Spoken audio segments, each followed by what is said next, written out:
Hello students, तो पढ़ते हैं जॉर्ज कैली एंड करोलरीज। 8 करोलरीज हम पहले पढ़ चुके हैं, बाकी की 3 बचती हैं वो हम आज पढ़ेंगे। तो शुरू करते हैं नंबर 9 से, that is fragmentation corollary. Fragmentation का मतलब होता है फ्रेगमेंट, यानी अलग अलग, अपोजिट भी आप कह सकते हो। तो फ्रेगमेंटेशन करोलरी कहती है कि हम लोगों के कुछ कंस्ट्रक्ट्स में असंगतता पाई जाती है। यानी एक कंस्ट्रक्ट हमारा अगर मेन हो गया, उसके जो सबऑर्डिनेट कंस्ट्रक्ट हैं उनमें इनकंसिस्टेंसी पाई जा सकती है और हम फिर भी उसको कैरी करते हैं।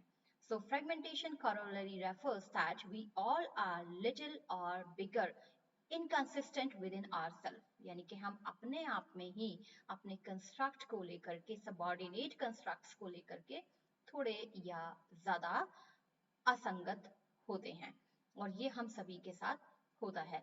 तो अब आप इसको एक उदाहरण से कैसे समझेंगे?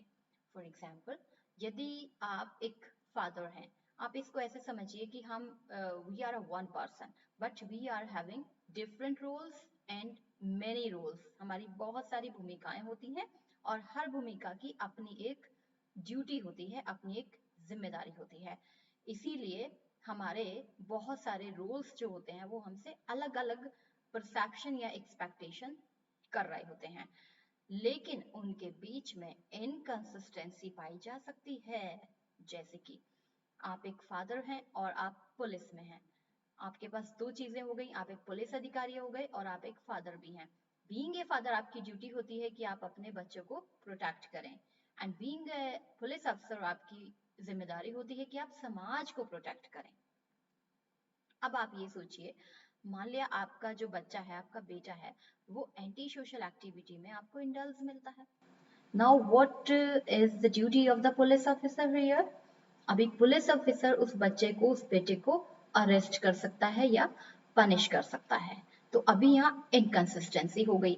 बीइंग अ फादर आपको प्रोटेक्ट करना है, but being a police officer आप उसको अरेस्ट कर रहे हैं। तो ये इनकंसिस्टेंसी जो पाई गई है, इसी को फ्रेगमेंटेशन कहा जाता है और ये हम सभी के साथ होती है। हम किसी ना किसी रोल को लेकर, किसी ना किसी परसेप्शन को, पर्सन को, ऑब्जेक्ट को, सिचुएशन को लेकर थोड़ा बहुत असंगतता महसूस करते हैं। एक और उदाहरण ले लेते हैं। सपोज आपकी साइकोलॉजी की टीचर हैं, साइकोलॉजी की प्रोफेसर हैं, like I am your teacher और प्रोफेसर, और आप हमसे साइकोलॉजी पढ़कर बहुत खुश हैं। You are happy, you are getting psychology well and you are clearing all the concept so easy way. So you are so happy and satisfied with the things कि ठीक है, मुझे साइकोलॉजी बहुत अच्छे से समझ में आ रहा है। अब हम आपके एक लाइकेबल कैटेगरी में आ गए। टीचर वाली जो लाइकेबल कैटेगरी है, you are putting me in that category. But the day after or some week later, आपको पता चलता है कि हमारी पॉलिटिकल आइडियोलॉजी आपकी पॉलिटिकल आइडियोलॉजी से डिफर करती है और आप अपनी पॉलिटिकल आइडियोलॉजी से बहुत ज्यादा स्टिक हैं या हम हैं, whatever।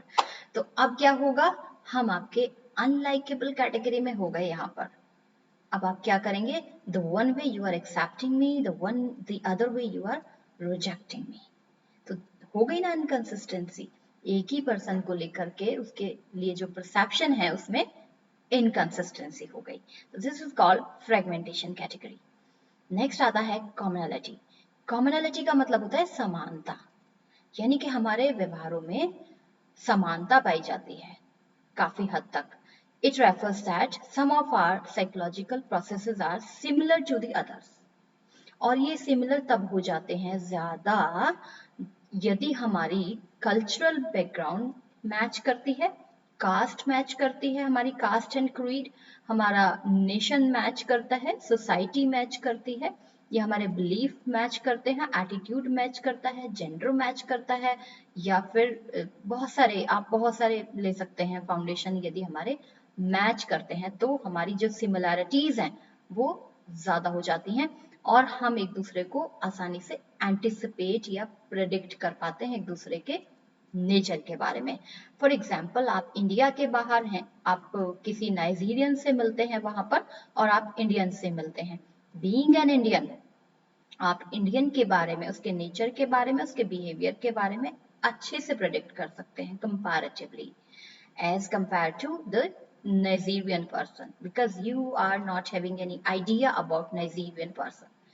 सो कॉमनैलिटी आपको दूसरे पर्सन को समझने में मदद करती है, एंटिसिपेट करने में मदद करती है।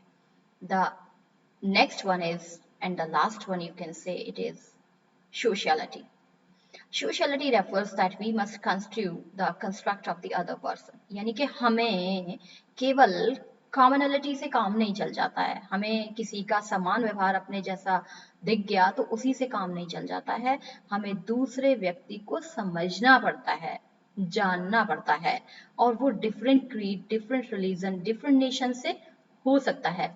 तो हमें दूसरे व्यक्ति के कंस्ट्रक्ट भी समझने होते हैं, अंडरस्टैंडिंग बिल्ड करनी होती है, तभी हम पॉजिटिव एंड हेल्दी रिलेशनशिप या हेल्दी ग्रोथ अटेन कर सकते हैं, प्राप्त कर सकते हैं।